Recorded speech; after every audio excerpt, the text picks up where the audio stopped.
Frequency episode 7, Break, Break, Break. Now this was actually a really good episode for Satch, because it was about him. I had to freaking remember his name because I never could, but it was a really good episode for him. I never considered that he was having any of the issues that Raimy was having because of the different timelines, but you know, the way they do the flashbacks I thought were really, especially specifically for him, like in that beginning portion, I thought that was great. That's probably been like my favorite use, you know, at this point has been my favorite use of flashbacks in real time, because we normally don't get that stuff where it flashes back and then it's, you know, they show the parallels, you know, so closely, because it was like, you know, here's him at the bar and he's watching, you know, this news piece on the woman that was just killed by the Nightingale killer, and then it flashes back to the bar in the past where he's super happy, like, man, you know, we just saved this woman. So it was like an extra, you know, it was an extra bit of sadness, you know, in the present, because it's like we saved that woman in the past from the killer, and all this time he still managed to get her, you know, and there's nothing that I could do about it. So I love the way they use the flashbacks, and then he goes home and we see him and he's super happy with his wife and his children, and then he comes home and there's no one there. Like, they don't live with him anymore because his kids are grown up now, just like Raimy, and so they've moved on, but he's clearly not with his wife anymore because they got divorced. And they mention it, I think it's during the drive when he's with Raimy. It's like, yeah, you know, I was so focused on this killer that they either left or moved on.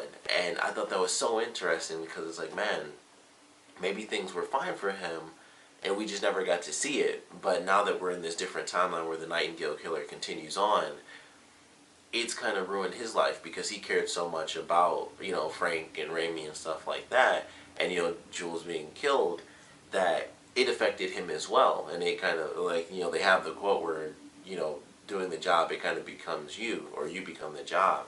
However it went, I don't really remember. But I like that. I was like, that's interesting, because if they go through this process and they do truly find the Nightingale killer, which they had a huge leap in the case by the end of this episode, then, you know, who knows? Maybe things will be different. You know, maybe it'll change his timeline as well, and he'll actually be with his wife still, because he won't have that sort of really deep drive to, you know, try to help his best friend find the killer of his wife. So maybe that'll be the case. Maybe it won't be, but that seemed like they kind of added another layer in. Like, if they're able to save Raimy's mom and, you know, just stop the Nightingale killer in general, then it'll also change Satch's life, you know, for the better. And I thought that was just really interesting. I was like, okay, you know, they go through just, you know, him in the past, it was just all this good stuff was happening. It was like they found this woman, or, you know, they saved this woman from the Nightingale killer. At least, you know, Frank does, and, you know, they're partners, so it was like, you know, it's a good thing for both of them. Satch is on, like, this really short list for being the new lieutenant and stuff like that. And he's happy, he's got his family, and all this other stuff.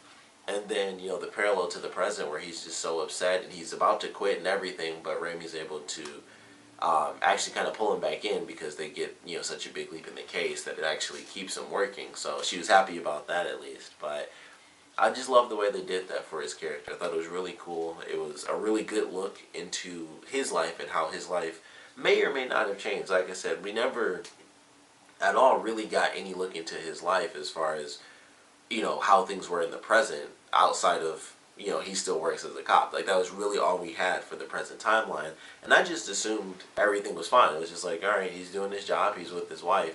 There's no need to really show his family in the present timeline, because Raimy is, like, really the only relevant piece of that puzzle. Like, in the past, all the characters are actually really important. Like, even Moreno's more important.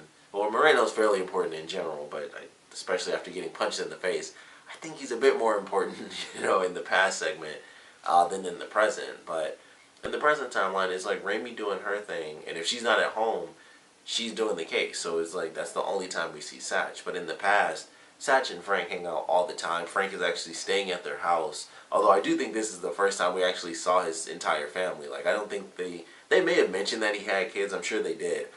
But you know, like, they never, like, actually showed his family until this episode either. They mentioned them, of course, and, like, you know, Frank staying in his, you know, his little house in the back. But that was really it. Like, they never actually showed his family before. So this is, like, they kind of threw it all in this one episode. And I thought it was really well done. And then, you know, of course, Frank's side of the things, you know, in the past, where he's just dealing with a bunch of crap because the girl that he was with, she comes back, Maricela, I believe is her name. And so she comes back into his life by going to the house, and that kind of reveals like a huge secret where he was sleeping with this woman while he was undercover, and he cheated on his wife. And they have a great scene where she's like, you know, when you were undercover, I wore my ring like the whole time. And it's like, you know, she mentioned like, you know, I was a fool for doing that because you were just sleeping with this random woman, and you know, you're supposed to care about me and your daughter. So it was just really good how it played out. It was kind of sad, and it was just like, you know, I mentioned before, I was like, I'm just on her side because it's like he slept with this woman and he technically did cheat on his wife. So it's just crazy going through all this stuff, and you know, now she's kind of moving more towards being with Raimy's coach, the baseball coach. And it seemed like after she slept with him, she didn't seem too happy about it. Like, he was like, you know, it was good and stuff like that. He was like, I didn't expect it. It was incredible. And she's just looking up like, oh man, I may have rushed into sleeping with him. So I don't know how it's gonna play out. You know, the promo for the next episode is Frank mentioning like, I'm gonna, you know, I won her over before, so I'll do it again. But I don't know. This episode, it may have created like the ultimate strain between the two of them, and really we just have to see how things play out because who knows how she's truly feeling. Like, of course, it seemed like she kind of leapt into, you know, sleeping with the guy because of how she felt, even though it was clear that she liked him to begin with. But you know, I mean, she does mention that she had somewhat moved on, so I guess they did kind of cheat on each other, I guess, and you know, because she mentioned like, you know, if we keep score, we both lose, stuff like that. But it was interesting because it was like, did she move on completely? Because it seemed like she didn't move on for, yeah, it seemed like she didn't until he came back, but you know, talking about the studying and all that stuff, but it was kind of like, you know, she at least had feelings for him, but it was obvious, you know, you see the pictures compared to, it was obvious in this episode that was the first time that Jewel slept with the guy. It's like, clearly things advanced a little bit differently in these two relationships, where she may have liked this guy because he was there, but they hadn't actually done anything yet, so it was more like the emotional cheating thing versus like, you know, emotional as well as physical cheating, so still a little bit different, but they both, you know, had different people there, and who knows how this stuff is going to play out with Frank and Maricela, and, you know, he's like, you know, he tells Moreno not to worry about it because it's taken care of, but, you know, she's gone. Like, you know, she takes off and there's nothing he can do, so it's like, alright, well, that's kind of just up in the air. We have no idea what her plans are now because she's on the run because Moreno is basically just killing off everyone that knows that he's dirty. I don't know if Frank made the right move by calling him out and then punching him in the face, but we'll see how that plays out. And he mentions, you know, Moreno says like, you're kind of a lone wolf, and that kind of messes with people. You know, no one, you know, he said, I guess he said, sorry, I think I was going to say he said, she said, but it's a really weird position that Frank is in. Like, he has this woman who comes to him for help and then just randomly takes off, so he still had, it's done at this point, but he still has to worry about that because that's not over. It's obviously that's not going to be over. Of course, him punching Moreno just kind of keeps that going. I mean, Moreno isn't going to try to go after him because then there's nothing he could do. Obviously, he's the dirty cop. He can't go after Frank, so it's kind of like, I'll just let him destroy himself is kind of where he's at right now.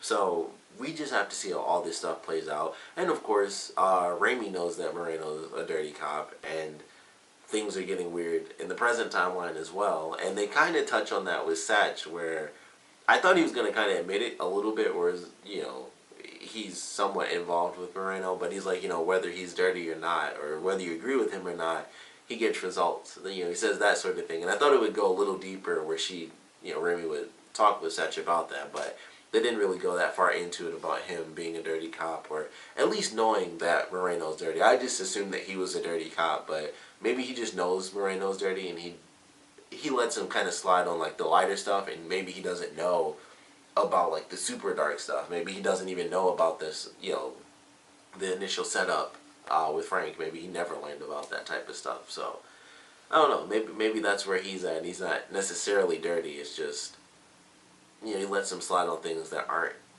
he doesn't consider that big of a deal. You know, he just maybe the drug thing isn't that big of a deal to him. Maybe he did know about that. But I doubt he knew about the Frank thing, because considering his character and how they were so close, I doubt he would have stood by Moreno on that one. But who knows? You know, we just have to wait and see if that ever ends up coming out. You know, in the past, we'll just have to see how that affects things. But really enjoyed this episode for what they did for Satch. Frank stuff with him struggling to try to figure out what the heck he's gonna do and how he's gonna make this relationship come together again between him and his ex-wife and all that madness. And then of course we have the huge leap in information because they got the Catskill stuff and they find out who the first victim was of the Nightingale killer, or most likely the first victim of the Nightingale killer. They have a buttload of DNA, they get all these files and stuff, and they do the really big news piece, or the press announcement on news piece. So now that information's out there, and they might get some extra content, and I don't know, they're getting much closer to the truth. Every episode they get a little bit closer, and this was the big leap where they kind of just jumped and they got a bunch of DNA and all those files at the camp and things like that. So they're getting super close to it, and once they make a positive ID on exactly who the person is that attacked this woman, then they might be able to solve this whole thing, change the whole timeline, and I'm sure that'll be the season finale, because I'm sure that's the plan for the first season, is to have the Nightingale case and then that's solved, and then what else, what other crazy thing goes wrong. So I thought that was pretty cool. I love the way they did this episode. It was nice to see such a dive into a character where it's like, oh, he's just the buddy cop friend, but we really got to dive into his emotional turmoil in this timeline and how it may or may not be effective once they stop everything, once they save Jules from the Nightingale killer, and they just stop all the killings by the Nightingale. It'll just be kind of back to normal sort of thing, and maybe Satch will be happy, maybe he won't, but it just seems like another little thing that could be changed for the better, once they catch the Nightingale killer. So really enjoyed this episode. Of course, definitely want to know what you guys thought about it, so please comment below, let me know your favorite parts, your least favorite parts. And now that they have this huge leap in DNA and they just have all this freaking information, I want to know if you guys think the Nightingale killer is going to make a direct move against Raimy, because he was already leaving hints, or she, I mean, technically, well, no, they said it was a guy. They definitely said it was a guy, so it's a guy. But, he already was leaving the hints. He had, the recording on the TV in the last episode, the rosary, the picture, and all that stuff. So it's very clear that the Nightingale wants to kind of send these little messages like, hey, I'm watching you just like you're watching me. But things are getting closer and closer. Is he going to freak out and stop, or is he going to freak out and be like, you know what? It's time to just end this crap and try to kill Raimy. So I want to know if you guys think that'll happen. And of course, I want to know what you guys thought about the episode in general. So please comment below, let me know. And thanks for watching.